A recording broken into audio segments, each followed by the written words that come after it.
Story time PK کے معزز سامعین السلام علیکم۔ آج کی ہماری نئی کہانی ہے شیخ چلی اور پری۔ تو چلتے ہیں اپنی کہانی کی طرف۔ شیخ چلی اول درجے کے بیوقوف تو تھے ہی، سستی اور کام چوری میں بھی ان کا کوئی جواب نہ تھا۔ بیوی سے اکثر ان بن رہتی تھی۔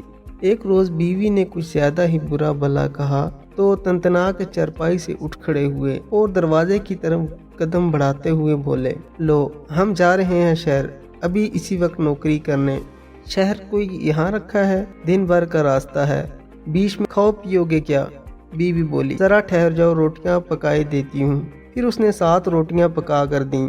شیخ چلی چل پڑے۔ چلتے چلتے دوپہر ہو گئی۔ ایک کنواں نظر آیا، وہ اس کی منڈیر پر بیٹھ گئے۔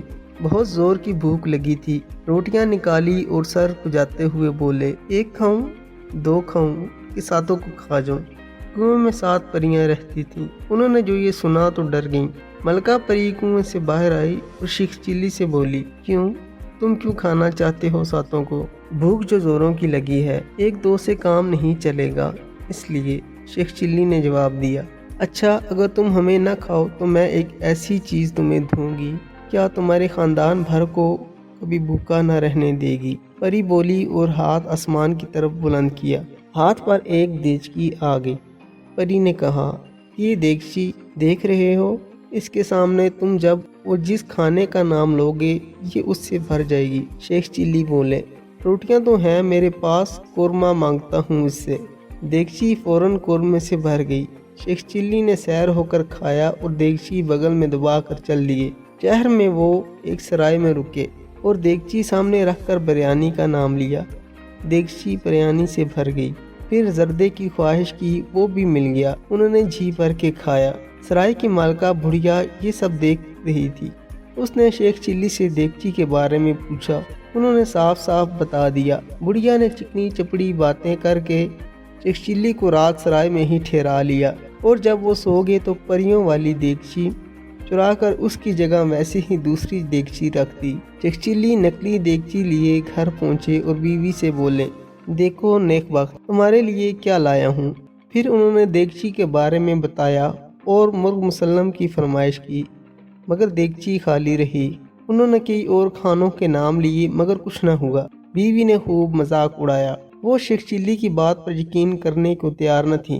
آخر شیخ چلی جھلا کر بولے، اچھی بات ہے، کل مجھے روٹیاں پکا کر دینا، میں پریوں کے پاس جاؤں گا اور دیگچی کی شکایت کروں گا۔ اگلے روز بیوی نے روٹیاں پکائیں۔ شیخ چلی چل دیے۔ کنویں پر پہنچ کر بولے، 1 کھاؤں 2 کھاؤں کہ 7 کو کھا جاؤں؟ ملکہ پری باہر آئی اور بولی، تم پھر آ گئے ہمیں کھانے، کیا اب بھی کھانے کی کمی ہے تمہارے پاس؟